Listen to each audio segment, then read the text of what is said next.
Chris Baker. This has been a glorious week for sports car announcements in North America.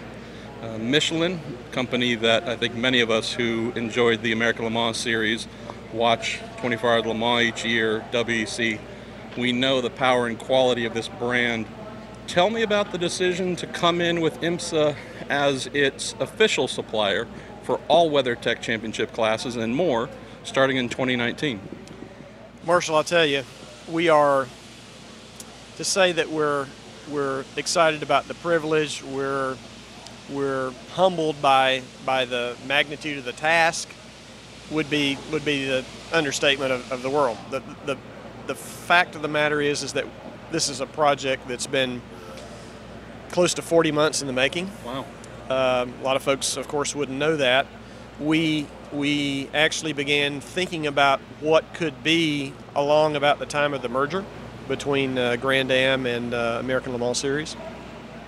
So it's not something that happened overnight. It represents an investment for the group.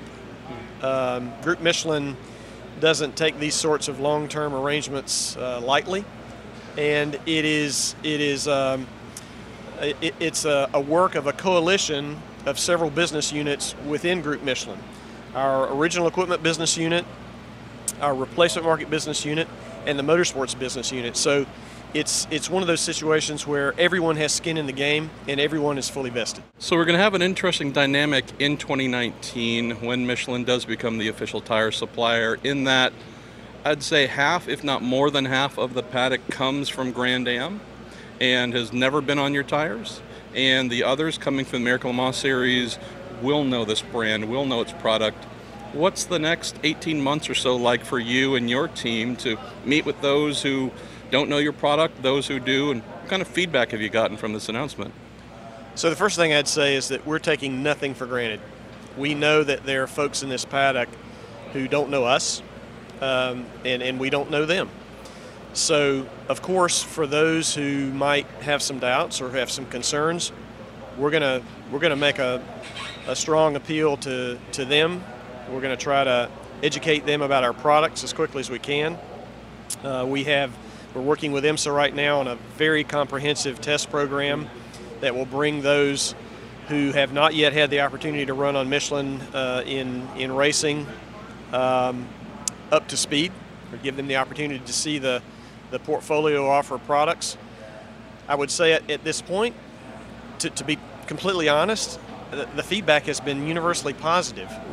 It's been humbling. Honestly, it's been humbling. I mean, we think we know what we can bring to IMSA and to sports car racing in North America, but the response in just 3 days has been very humbling, and we're so appreciative of the folks who have taken the time to have a kind word for us, to seek us out with a pat on the back. We knew we had friends in the paddock, but it's something that I would say the initial outpouring is pretty humbling. So IMSA fans, having watched since the merger, will have seen that Michelin's product in GT Le Mans, where while it's an open category, anyone can come in, no one has. We have seen the sheer speed of those GT cars, sometimes, to use your word, humbling some of the Daytona prototypes. We've seen an overall win in the rain. I think folks know the quality of your rain tire. Might be a little too soon to ask this question, but lap times on your tires in sports car racing have always been, that's where the records get set.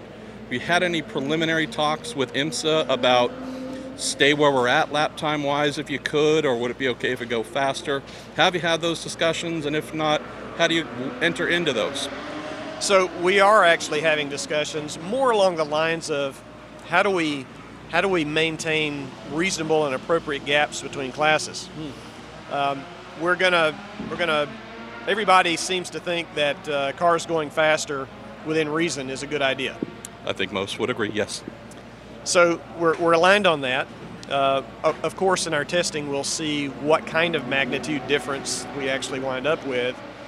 But the important thing for us right now, I would say, to be very specific, is the gap between GT Daytona cars, FIE GT3 cars, and the GTLM cars, which are ACO GTE Pro cars. Not worried about prototype.